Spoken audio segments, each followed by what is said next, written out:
고린도후서 4장 14절부터 18절까지 우리 함께 하나님 말씀을 우리 교독하시도록 하겠습니다.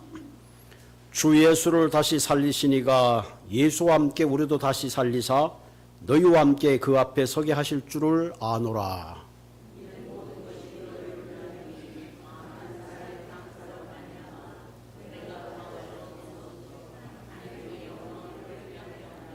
그러므로 우리가 낙심치 아니하는 위에 겉사람은 낡아지나 우리의 속사람은 날로 새로워지는도다.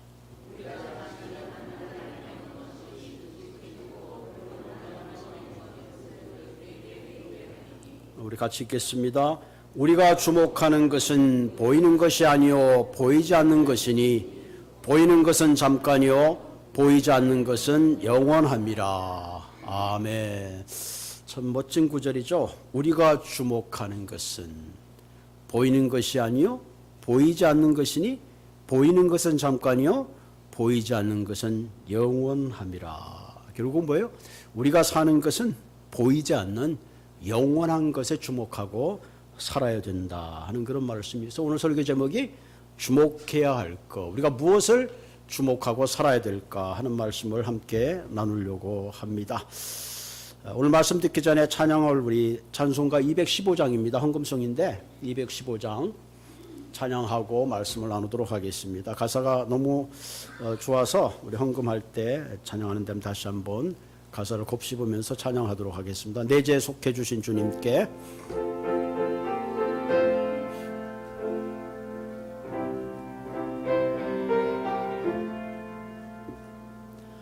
내재 속해 주신 주께 힘과 정성 다하니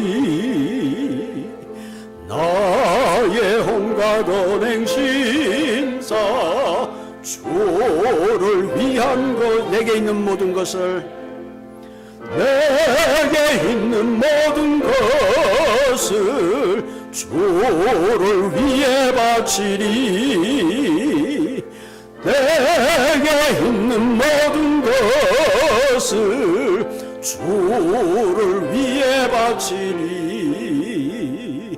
나의 손과 발을 들여 주의 명령 행하고 오직 주만 바라보며 주만 찬양하겠네. 항상 주를 찬송하며 이 몸 바치오리다. 항상 주를 찬송하며 이 몸 바치오리다. 내가 주를 바라보 나의 영혼의 눈 밝아져 나의 영혼 밝아져 십자가를 지신 주만 항상 바라봅니다. 십자가를 바라보며 주만 따라가리다. 십자가만 바라보면 주만 따라가리다. 신기하고 놀라워라 영광스런 왕의 왕 나를 친구 삼 편히 쉬게 하시네. 주의 날개 할 날에 영원한 시없겠네. 주의 날개 보하래 영원한 시없겠네.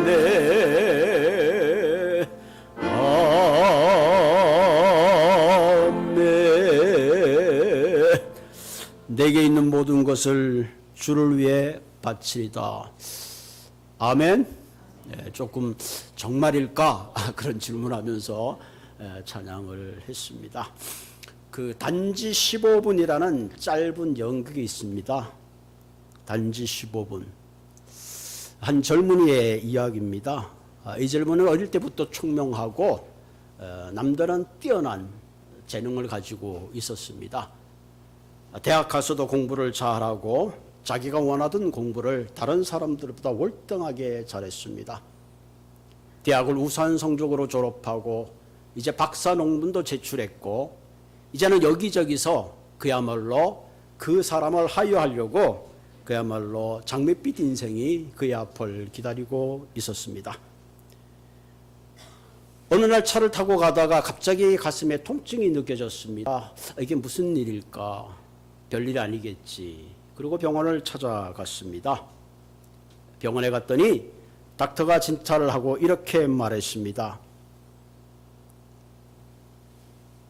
당신에게는 이제 남은 시간이 15분밖에 없습니다. 아니 뭐라고요? 당신의 심장은 이제 앞으로 15분 후면 멈출 수밖에 없습니다. 이 청년은 닥터의 말에 그 청천벽력 같은 그 진단 앞에 그런 눈물이 펑펑 쏟아졌습니다. 아니 내게 어떻게 이런 갑작스러운 이런 일이 닥친단 말인가. 마음에 분노가 이끌고 절망하고 눈물을 흘리는 사이에 5분이 지나가고 말았습니다. 병원에 있을 때 한 통의 전보가 날라왔습니다. 당신 삼촌이 억만장자인데 당신을 후계자로 지금 삼아서 빨리 당신이 이 변호사를 통해서 그 절차를 밟으십시오 하는 그 한 통의 전보였습니다. 수억의 돈이 자기에게 유산으로 물려준다 할지라도 지금 그에게 있어서는 그것이 결코 기쁜 소식이 되지를 못했습니다. 그러고 있는데 또 한 통의 전보가 왔습니다. 이것은 바로 당신이 냈던 그 박사학위 논문이 올해의 최우수 논문이 됐습니다. Congratulation. Congratulation. 그 단어를 읽어보지만 본인에게는 전혀 축하가 되지 못했습니다. 그렇게 10분의 시간이 훌쩍 지나가 버렸습니다. 바로 그때 또 한 통의 전보가 왔습니다. 그것은 바로 당신이 그토록 청혼하고 사랑하는 여인과 결혼하고 싶었는데 드디어 그 여인이 당신의 청혼을 받아들입니다 하는 그런 소식입니다. 그것을 읽은 순간에 15분이 다 지나가고 그 청년은 병실에서 숨을 거두고 말았습니다. 단지 15분이라는 짧은 연극입니다. 우리 모두는 한정된 시간에 살고 있습니다. 그런데 우리는 항상 시간이 모자란다고 불평하면서 마치 시간이 무한정 있는 것처럼 행동하고 살아갈 때가 많이 있습니다. 우리가 인생을 살아가는 데 있어서 물질도 소중하고 명예도 소중하고 사랑도 소중합니다. 그러나 생명이 떠나가고 나면 이 모든 가치도 함께 사라지고 마는 거죠. 돈도 명예도 사랑도 다 일시적인 가치일 뿐입니다. 우리가 인생을 살면서 우리는 두 가지 가치 가운데 살아가고 있습니다. 일시적인 가치는 시간을 따라 환경에 따라 늘 세월을 따라 변하는 가치입니다. 그러나 또 하나의 가치는 시간과 상관없이 영원한 가치가 있다는 사실입니다. 우리는 3월 9일 날 참 근소한 차로 새로운 당선자가 앞으로 한국의 미래를 끌고 갈 당선이 되었습니다. 5년이라는 한정된 시간이죠. 처음에 문재인 정부가 들어섰을 때 그 환호했던 그 시민들의 그 얼굴은 이제 어느덧 다 희석이 되어서 새로운 정권의 창출이라는 것 앞에서 그 물결 앞에 무릎을 꿇고 마른 것을 우리가 보게 되죠. 또 앞으로 5년 후에는 어떤 일이 있을지 우리는 짐작해 볼 수 있습니다. 월영즉시라는 말이 있죠. 달도 차면 기울 수밖에 없습니다. 아무리 아름다운 꽃이라고 할지라도 시간이 흐르면 다 시들기 마련입니다. 우리가 이 땅에서 보는 눈에 보는 모든 영화는 반드시 시들고 기울게 되어 있습니다. 그러면 오늘 이 아침에 저와 여러분들이 물어야 될 것은 정말 우리의 남은 인생 어떤 가치를 위해서 무엇을 추구하고 사는 것이 아름다운 삶인가 하는 질문을 하게 됩니다. 저와 여러분들은 예수를 믿는 크리스찬입니다. 우리는 이 땅의 백성이지만 동시에 하늘의 백성, 천국의 시민입니다. 그렇기 때문에 이 땅의 가치를 추구하면서 살기도 하지만 동시에 우리는 이 땅의 가치가 아닌 더 차원 높은 하나님의 영원한 가치를 따라 살 때에 우리의 삶은 극대화되고 하나님이 기뻐하시는 아름다운 열매를 맺는 그와 같은 삶을 살게 될 것입니다. 오늘 본문은 우리가 정녕 무엇을 추구하고 살 때에 영원한 가치를 따라 살 수 있는가 하는 실제적인 가치에 대한 것을 우리에게 소개해 주고 있습니다. 14절에 보면 두 가지의 가치를 소개하고 있습니다. 주 예수를 다시 살리시니가 예수와 함께 우리도 살리사. 이 영원한 가치죠. 또 하나 가치는 너희와 함께 하나님 앞에 서게 하시겠다 하는 겁니다.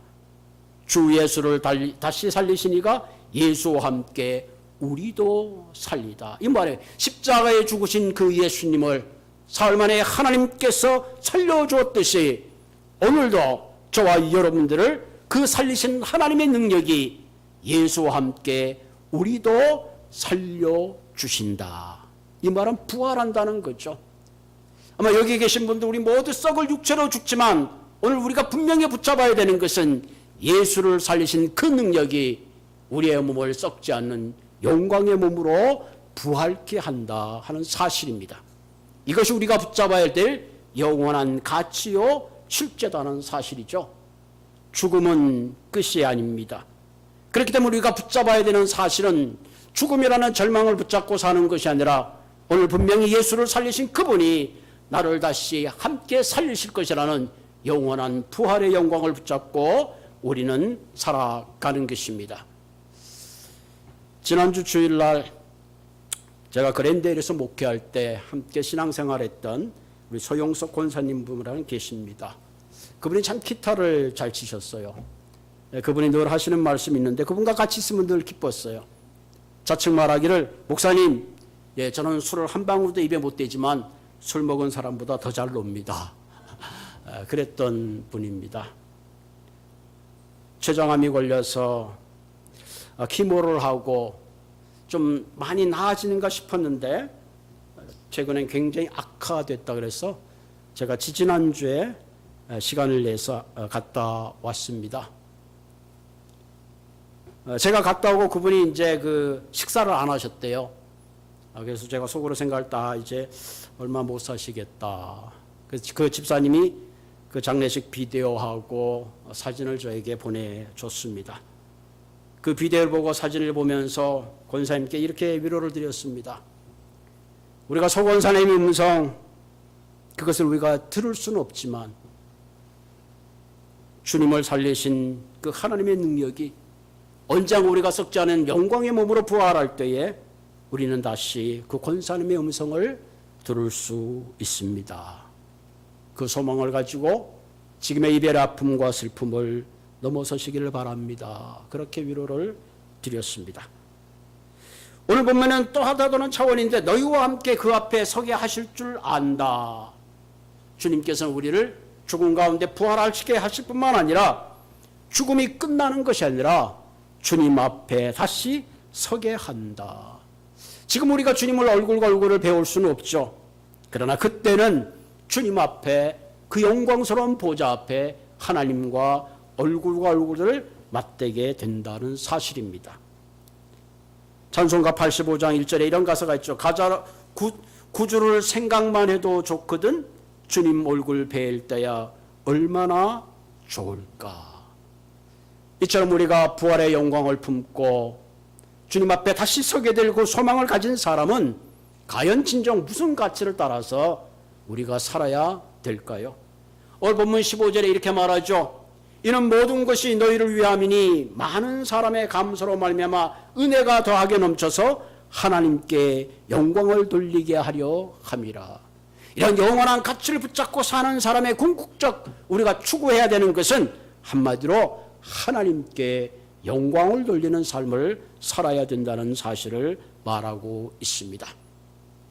바울은 자신이 질그릇 같은 존재지만 내 안에 보배로운 예수의 생명이 너희들에게 전함으로 너희들에게 감사의 은혜가 넘치고 그 넘치는 감사로 말미암아 또 다른 생명의 역사를 통해서 궁극적으로는 너희들의 삶을 통해서 하나님께 영광을 돌리는 삶을 살아야 된다. 그렇게 선언하고 있습니다.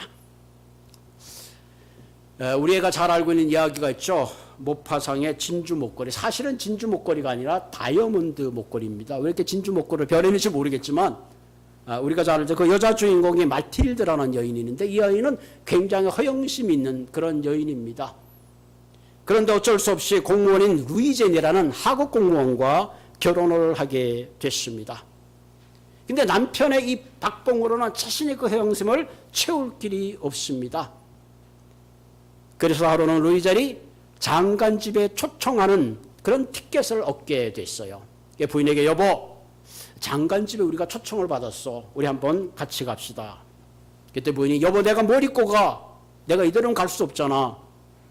그래서 그 루이젠은 자기의 엽총을 사기 위해서 400프랑이라는 돈을 꼬불쳐놨는데 그 돈으로 부인에게 멋진 드레스를 사줬습니다. 자, 여기서 끝났을까요? 드레스가 있으면 뭐가 있어야 돼요? 또 드레스에 맞는 목걸이가 있어야죠. 여보 이 드레스는 멋있는데 내가 목걸이가 없잖아. 우리 형편에 멋진 목걸이는 살 수 없고 당신 친구에게 한번 빌려봐.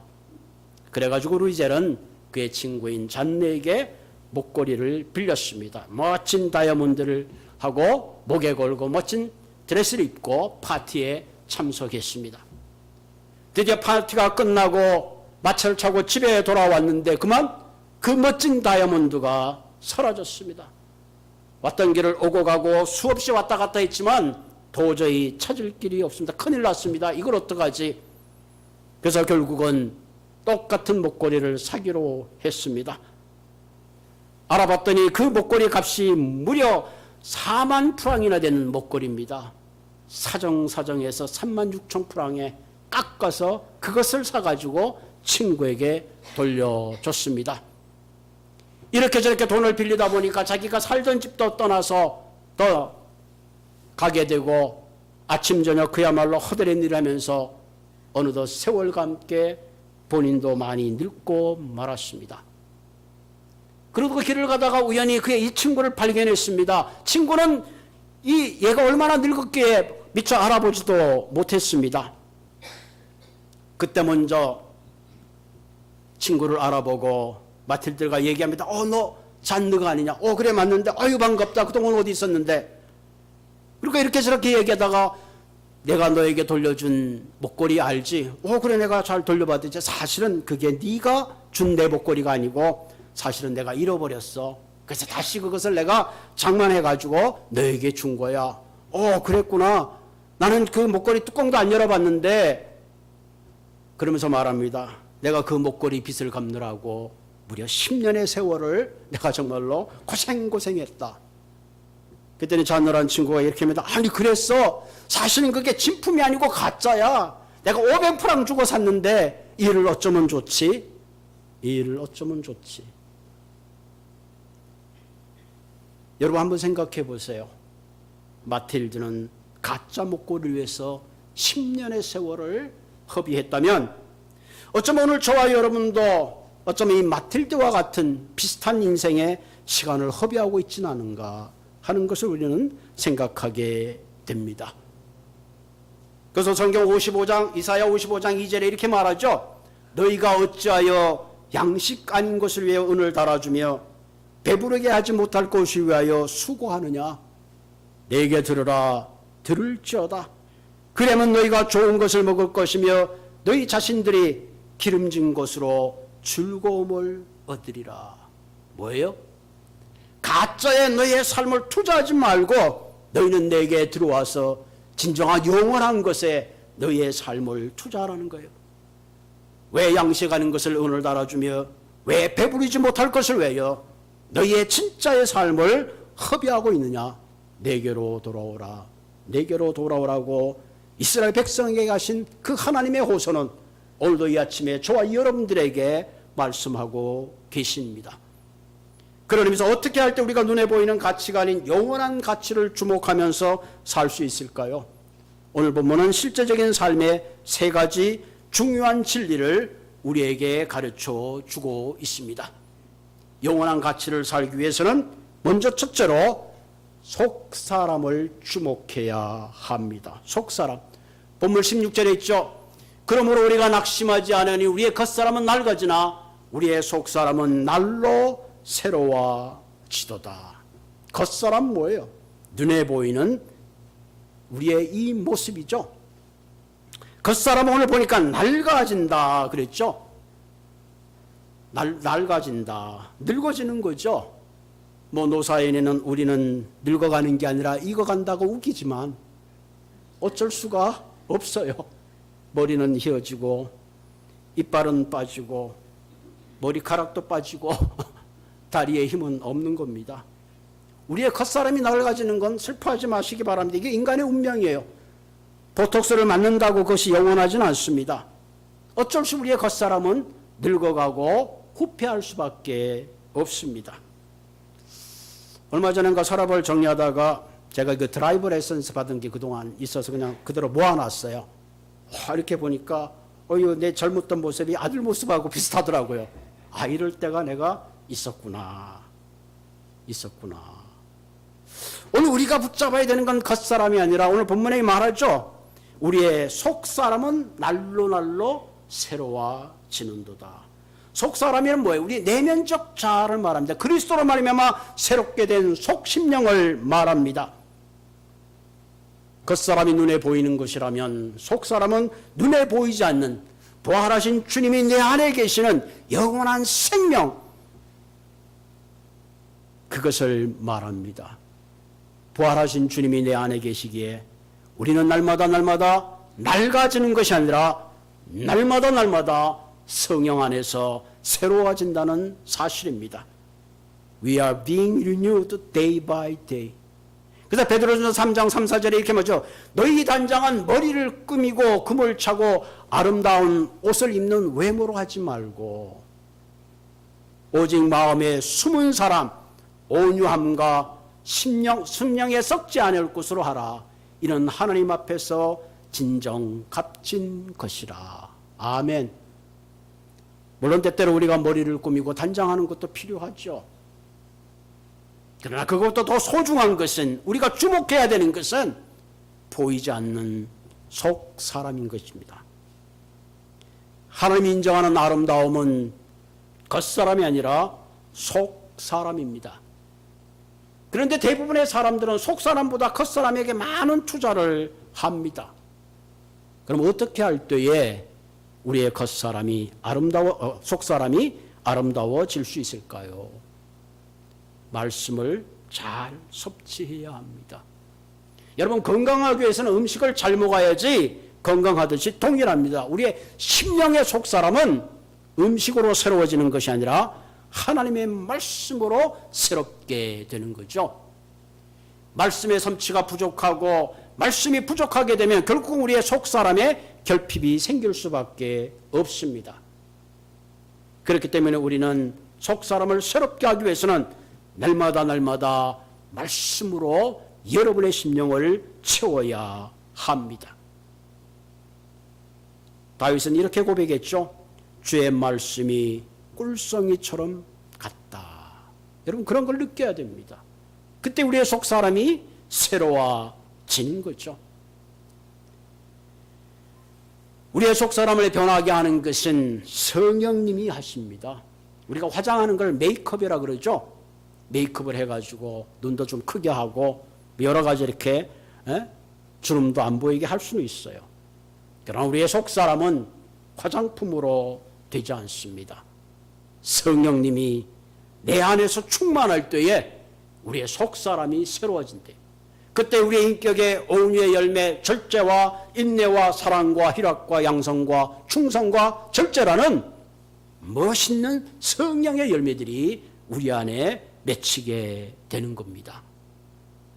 우리의 속사람을 새롭게 한다는 것은 우리를 영적으로 성숙시키는 것입니다. 우리의 속사람을 영적으로 성숙시키기 위해서는 끊임없이 주님 앞에 기도의 영성이 있어야 합니다. 기도한다는 것은 주님과 동행하는 거죠. 여러분, 어떤 친구와 같이 있다 보면 그 친구를 닮아가는 겁니다. 그래서 흔히들 유유상종이라 그러잖아요.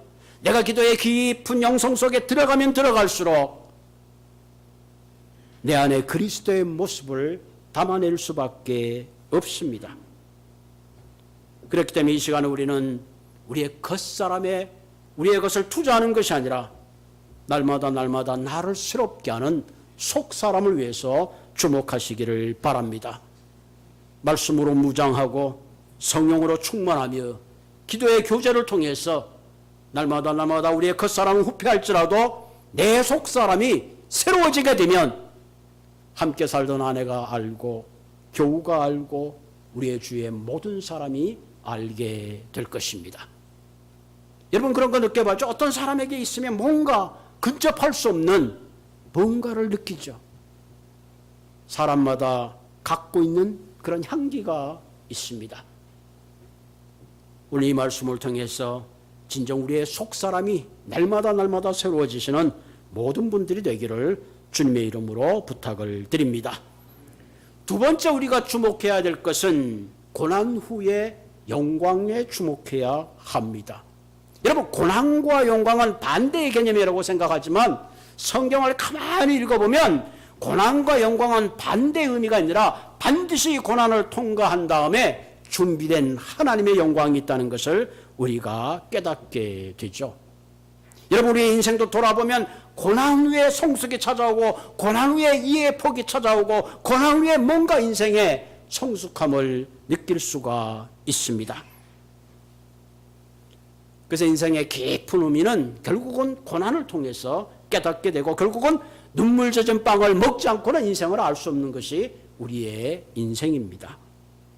본문 17절에 보면 우리가 잠시 받는 환난에 경한 것이 지극히 크고 영원한 영광에 중한 것은 우리에게 이루게 함이라. 우리에게 이루게 하렵니다. 내가 지금 받는 고난이 굉장한 것 같고 힘들고 어려운 것 같지만은 앞으로 찾아올 영광에 비하면 사실은 별거 아니다. 지금 그렇게 이야기하고 있습니다. 우리가 당하는 고난 참 힘듭니다. 어떨 때 왜 내게 이런 고난이 왔지? 빨리 고난이 지나가기를 우리는 누구나 원합니다. 그러나 분명한 것은 고난이 없이는 결코 영광도 없다는 사실입니다. 고린도후서 11장 23절 31절에 바울은 이렇게 고백합니다. 그는 복음 때문에 당했던 고난입니다. 내가 옥에 갇히고 수없이 매를 받고 돌을 맞고 여러 번 죽을 고비를 맞았으며 수많은 위협을 당하고 줄이고 목마르고 수없이 굶고 춥고 헐벗었노라. 이런 바울이 자신의 고난은 경한 것이요 앞에 있을 영광이 중한 것이라는 그 위대한 고백이 어떻게 가능했겠는가? 그것은 고난 후에 주시는 하나님의 그 영광을 주목하고 볼 수 있었기 때문에 그렇습니다. 여러분, 고난은 고난 자체로 절대로 끝나지 않습니다. 그럼 하나님은 왜 우리에게 이런 고난을 허락하시는 걸까요? 첫째는 우리의 영적 수준을 높이기 위함입니다. 여러분, 클래스의 아이들을 가르치다 보면 전부 주목하는 것 같지만 시험을 보게 되면 그 결과가 나타나죠. 평소에는 신앙생활 잘하는 것 같고 굉장한 것 같지만 창수가 나고 홍수가 나게 되면 그 고난 가운데 그 사람의 신앙의 진면목을 알 수가 있습니다. 어쩌면 우리는 그 코비드를 통해서 내 신앙의 성숙도를 우리 스스로가 아마 가늠했을지도 모릅니다. 주님은 때때로 고난을 통해서 우리의 영적 눈을 뜨게 하십니다. 내 자신의 실체를 보게 하죠.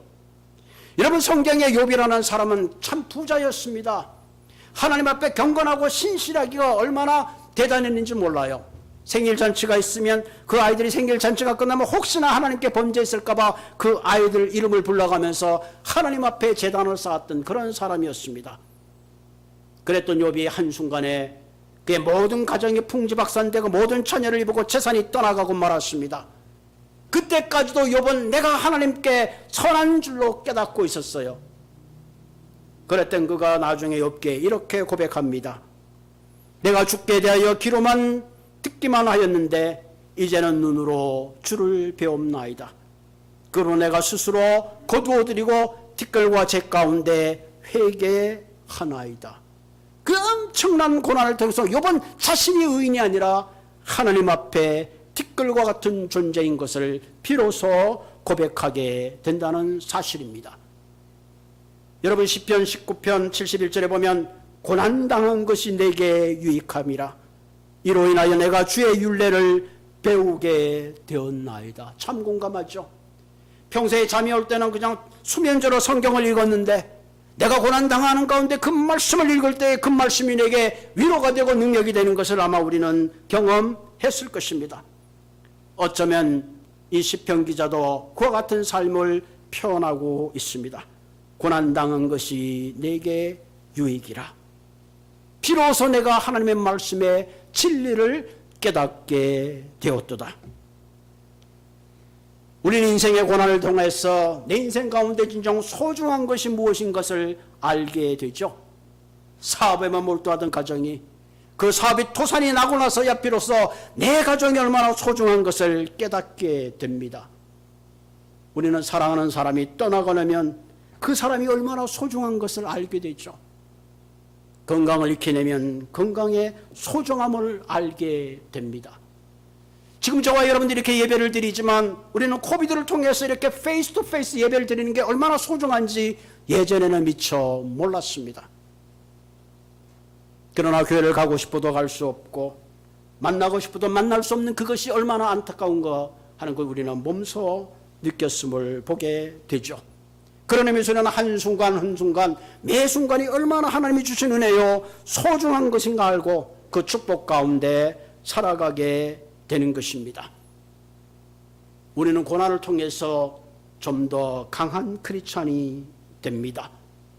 100파운드 무게를 드는 사람들은 50파운드 무게는 그뜬히 들 수 있습니다. 큰 고난을 만나게 되면 작은 고난은 쉽게 이길 수가 있습니다.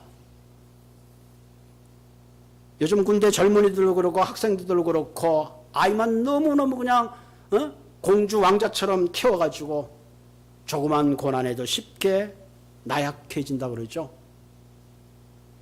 때로는 고난 앞에 우리가 주님 앞에 좀 더 성숙하고 좀 더 주님 앞에 속 사람을 새롭게 하는 그런 큰 은혜를 베풀어 주신다는 사실입니다.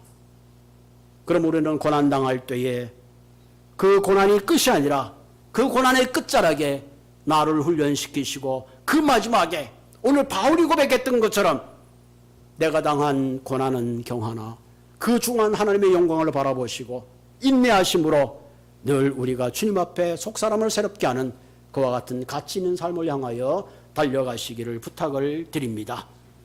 세 번째로 우리가 영원한 가치를 위해서 살기 위해서는 하나님 나라에 주목하는 삶을 살아야 합니다. 오늘 본문 18절에 보면 결론적으로 말하고 있죠. 우리가 주목하는 것은 보이는 것이 아니요 보이지 않는 것이니 보이는 것은 잠깐이요 보이지 않는 것은 영원함이라고. 왜 우리가 보이지 않는 것을 주목해야 되는가? 보이지 않는 것은 영원하기 때문에 그렇습니다. 내 눈에 보이는 거 느끼는 거 오감을 통해서 보이는 이 세상은 오늘 성경에 보니까 잠깐이라. 여러분 100세의 시대라 그러지만 여러분 인생을 돌아보세요. 사실 잠깐이에요. 그러나 보이지 않는 우리의 영감을 통해서 영적 감각을 통해서 볼 수 있는 그 하나님의 나라만이 영원한 겁니다. 역사를 봐도 우리는 알 수 있잖아요. 성경에 보면은 아수르 제국도 바벨론의 제국도 페르시아 제국도 로마의 제국도 헬라의 제국도 결국은 다 쇠퇴하고 사라졌습니다. 몽골의 제국도 대영 제국의 제국도 어쩌면 미국이란 이 나라도 언젠가는 역사의 또 다른 그런 하나의 점으로 남을지 모릅니다. 그러나 오직 하나님의 나라만이 우리가 주기 되면 늘하자 하나님의 나라와 권능과 영광이 영원히 아버지의 것입니다. 하나님의 나라만이 영원한 것입니다.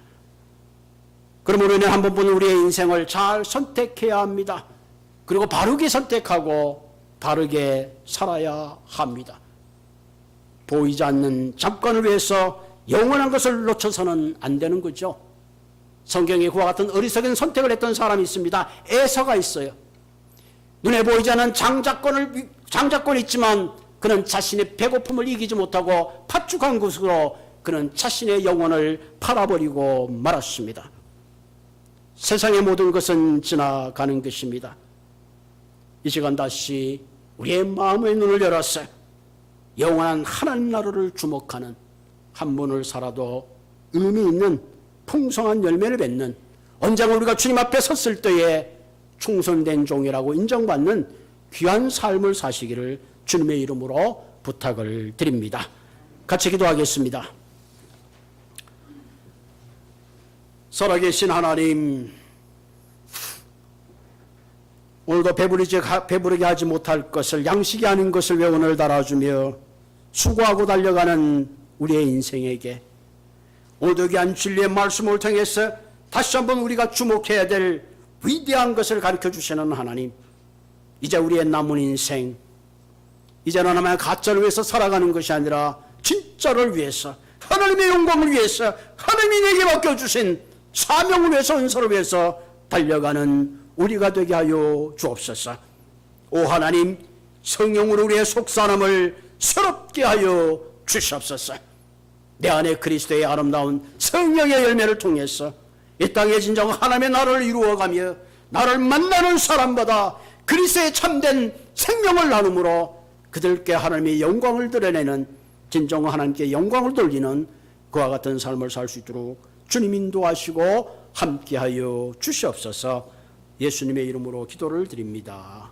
아멘.